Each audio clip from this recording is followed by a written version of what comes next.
सेवा जोहार। मेरा नाम शताली शेडमाके है। मैं महाराष्ट्र के गोंदिया ज़िले के दरेकसा नाम के एक छोटे से गांव में रहती हूँ और अभी मैं यहाँ दिल्ली में इंदिरा गांधी राष्ट्रीय कला केंद्र में गोंडी भाषा की मानकीकरण की वर्कशॉप में आई हुई हूँ, जिसका अभी 8वीं वर्कशॉप चल रही है।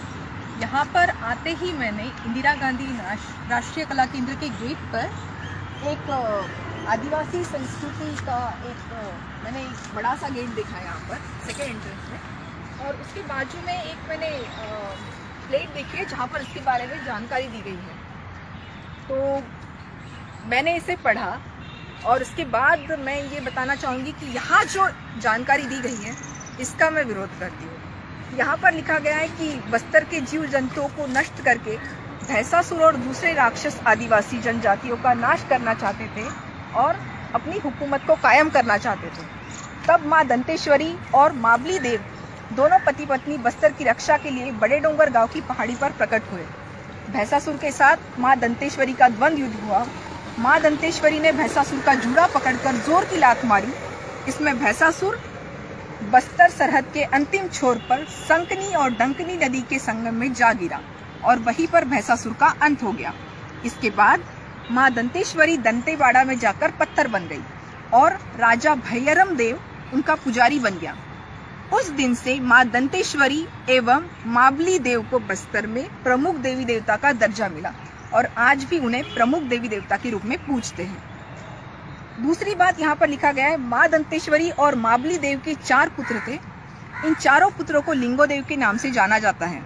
इन 4 भाइयों के नाम से आंगा खिलौना बनाने के लिए माँ दंतेश्वरी ने आदिवासियों और लोहार जाति के लोगों को आदेश दिया।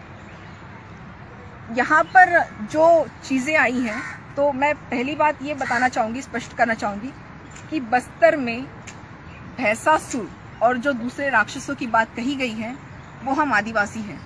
हम अपने आप को रक्षक नहीं, राक्षस नहीं, रक्षक मानते हैं और भैंसासुर कोई दूसरा नहीं, हमारा राजा था। दंतेश्वरी एक महान समाज सेविका हुई है जिन्होंने वहाँ के लोगों के लिए, आदिवासी थी, उन्होंने आदिवासियों के लिए बहुत काम किया, इसलिए हम उनको माता का दर्जा देते हैं, याया कहते हैं, दंतेवाड़ी न्याया। दूसरी बात यहाँ पे लिखा गया है कि माँ दंतेश्वरी और मावली देव के 4 पुत्र थे जिनको लिंगो देव के नाम से जाना जाता था।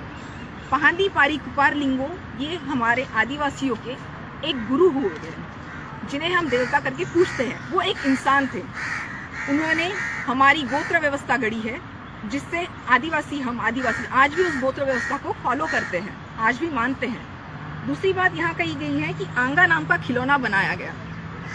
आंगा एक हमारे लिए देवता है जिसे हम पेन शक्ति कहते हैं। जैसे मैं शेडमाके हूँ, 4 देव हूँ, मेरा ठाना चिंगनार है।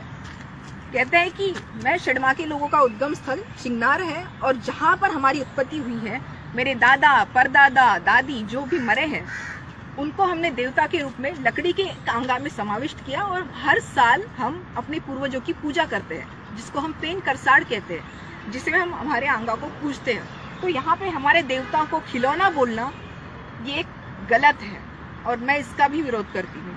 मैं चाहती हूँ कि इस तरह का जो इतिहास की बातें जो गलत तरीके से लिखी गई है, इन चीज़ों को कृपया इस तरह से प्रस्तुत करना बंद किया जाए, क्योंकि वैसे भी हमारे आदिवासियों का साहित्य मौखिक रहा है, लिखित में नहीं ज़्यादा है। तो जिस तरह से ये लिखा जा रहा है या फिर लिखा गया है कि जो गलत धारणाएं हैं वो कृपया दूर होनी चाहिए, इस पर और रिसर्च होना चाहिए और जो सत्य है उसे सामने लाना चाहिए। जिस तरह से खिलौना लिखा जाता है या हम आदिवासियों को राक्षस लिखा जाता है या हमें डोमिनेट किया जाता है, वो एक तरह से गलत है। कृपया इन चीज़ों के बारे में सोचिए, इस पर और अभ्यास कीजिए और जो सत्य है उसे लिखिए या तो फिर ना लिखो। हम आदिवासी खुश हैं, हम ज़्यादा पढ़े लिखे नहीं है, लेकिन इसका मतलब ये नहीं कि हम लोग गंवार हैं। हमारे पास हमारा प्रकृति का ज्ञान बहुत है, कृपया उसकी रिस्पेक्ट करें। और इस तरह का अगर कोई मेरी बात सुन रहा है तो कृपया इनको हटाकर जो सत्य है उसे लिखा जाए। बस, धन्यवाद।